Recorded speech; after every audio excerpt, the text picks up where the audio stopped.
सभी दोस्तों को राम राम नमस्ते। और दोस्तों आज हम बात कर रहे हैं यहाँ पर वन नेशन वन इलेक्शन। अब आप यहाँ पर ये सोचिए कि बीजेपी और कांग्रेस में क्या डिफरेंस है, या फिर ऐसे कहें बीजेपी और जितना भी विपक्ष है उसमें डिफरेंस क्या है। देखिए, वन नेशन वन इलेक्शन का बिल यहाँ पर बीजेपी के द्वारा पेश किया जा चुका है, लेकिन और सभी पार्टियां इसका विरोध क्यों कर रही हैं? क्योंकि इसमें देश का फायदा है, आपका फायदा है, आम जनता का फायदा है, सरकार का फायदा है। सरकार बोले तो उस समय जो भी सरकार होगी, मतलब सरकार क्या है, सरकार तो हमारे देश की ना, तो हर देश के लिए फायदा है। तो वन नेशन वन इलेक्शन, देखिए एग्जाम्पल के लिए, आज जैसे यूपी में चुनाव है, तब आचार संहिता लगती है, यूपी में काम होना बंद हो जाता है।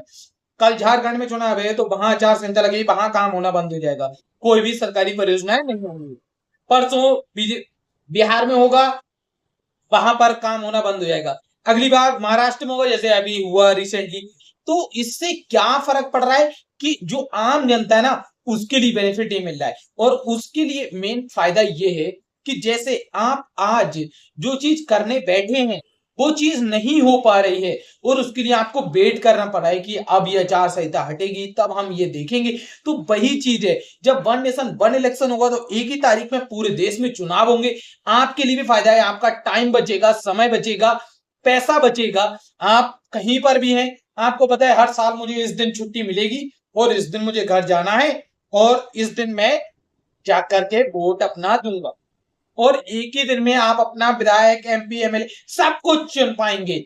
मतलब आपके पास सरदर्दी नहीं होगी कि यार मैं इस बार विधायक के लिए तो वोट दे पाया, पर यार एमपी के लिए नहीं दे पाया, सांसद अपना नहीं चुन पाया, और इस सांसद ने मेरा ये काम नहीं कर पाया।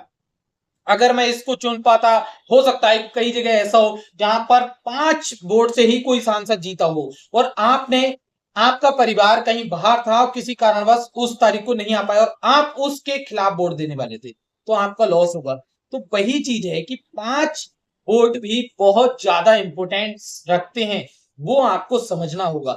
तो वही चीज है इस समय जो है मेन चीज, कि यहाँ पर बीजेपी वर्सेस कांग्रेस, उसमें यही है।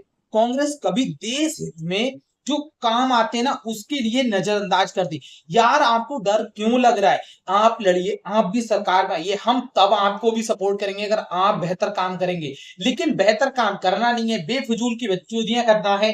आप यहाँ पर क्या कर रहे हैं कि सीधे वन नेशन वन इलेक्शन बहुत बेकार है, इससे ये है वो है फलाना ढिमका। अरे आम जनता का सोचिए, देश का सोचिए, देश का पैसा बचेगा। जब एक बार में इलेक्शन होगा तो सब लोग एक ही बार में काम पे लगेंगे ना। जैसे आप ही अगर अपना मकान एक बार में कंप्लीट बनाए तब ज्यादा बेनिफिट है, या आप अपने मकान को 10 बार में बनाए तब ज्यादा फायदा है। अब आप सोचिए, अगर आप अपने मकान को बार बार शुरू करेंगे तो बार बार आपको छुट्टियां चाहिए होंगी, बार बार आप रेता, बजरी, सीमेंट सब चीज के लिए खरीदने के लिए जाएंगे, उससे बात करेंगे, अलग अलग रेट होंगे, कभी कम कभी ज्यादा। तो वो चीज का फर्क पड़ता है। और यही मेन चीजें हैं कि कांग्रेस देश हित में नहीं सोच रही, और आज भी कांग्रेस को ये समझ में नहीं आ पाया है कि जनता क्या चाहती है।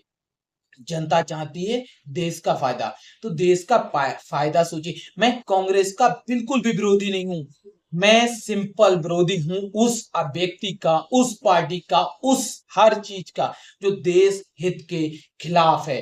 तो देश हित में रहिए। अगर मैं एक एग्जाम्पल की बात ये भी बता दूं, देखिए मैं इस समय ना बीजेपी का कोई भी किसी भी तरह का मेंबर हूं, ना ही मैं कांग्रेस का, ना ही किसी अदर पार्टी का। पर मुझे कोई भी पार्टी अगर अपने साथ जोड़ भी लेना, तब मैं उस पार्टी को ऊपर लेके जाने की सोचूंगा, क्योंकि पहले नंबर तो उसकी सोच बदलूंगा। सबसे पहली चीज देश हित की सोच आनी चाहिए, और देश हित की जिसके अंदर सोच होगी वो आगे बढ़ेगा, काम भी करेगा और देश को आगे लेके जाएगा। तो इस समय बीजेपी जो कर रही है वन नेशन वन इलेक्शन, वो बहुत ज्यादा जरूरी है। तो आप सब लोगों के लिए वन नेशन वन इलेक्शन का सपोर्ट करना चाहिए। जहां जहां कांग्रेस की सरकार है उसको भी समझाना चाहिए कि इसका सपोर्ट करे, वरना वो सरकार जाएगी।